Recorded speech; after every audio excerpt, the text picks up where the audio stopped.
Story 1 of 2. UK PM Keir Starmer faces scandal over Peter Mandelson's failed security vetting and appointment as US ambassador. UK PM Keir Starmer faces scandal over Peter Mandelson's failed security vetting and appointment as US ambassador. Here's what every outlet agrees on. Peter Mandelson failed UK security vetting, UKSV, clearance for the role of UK ambassador to the US in late January 2025, but the Foreign Office overruled this decision to allow his appointment. Ollie Robbins, the UK Foreign Office's top civil servant, was in charge when the decision to overrule Mandelson's vetting failure was made in late January 2025. Keir Starmer announced Mandelson's appointment as US ambassador before the vetting process was completed, creating a dilemma for officials.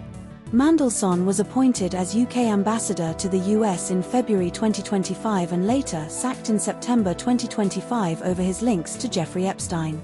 The Guardian first revealed on April 16, 2026, that Mandelson had failed security vetting, leading to Robbins' dismissal and a political crisis for Starmer. But not all outlets told the same story. The Guardian states that Starmer was furious and staggered not to have been told about Mandelson's failed vetting, while some Labour MPs, like Diane Abbott, claim nobody believes that the Prime Minister was genuinely unaware. The Guardian reports that Starmer said in February 2025 that security vetting had given Mandelson clearance for the role, but later claimed he was not told of the failed vetting, creating a direct contradiction. The Guardian and ABC both report that Mandelson failed vetting, but The Guardian suggests Downing Street may have withheld documents, while ABC does not mention this possibility. This story was covered by ABC News and The Guardian. Story 2 of 2. Australia's illicit tobacco crisis and state territory enforcement rankings. Australia's illicit tobacco crisis and state territory enforcement rankings. Here's what every outlet agrees on.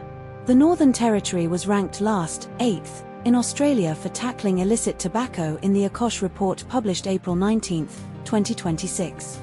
Queensland ranked 1st, followed by South Australia, 2nd, and New South Wales, 3rd, in the ACOSH illicit tobacco ladder. ACOSH CEO Laura Hunter stated the NT has made no legislative changes to address illicit tobacco. The report attributed the NT's poor ranking to outdated legislation and lack of resourcing for enforcement agencies. ACOSH ranked jurisdictions based on control of the supply chain, resourcing enforcement, and licensing schemes. But not all outlets told the same story.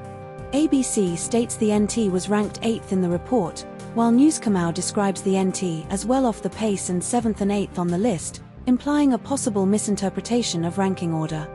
ABC reports the $7.7 billion tax loss figure for 2024 to 25, while Newscomau does not mention this specific number or year. Newscomau includes a quote from Julian Hill MP about combined efforts reducing illicit tobacco profits, which ABC does not reference. This story was covered by ABC News and news.com.au.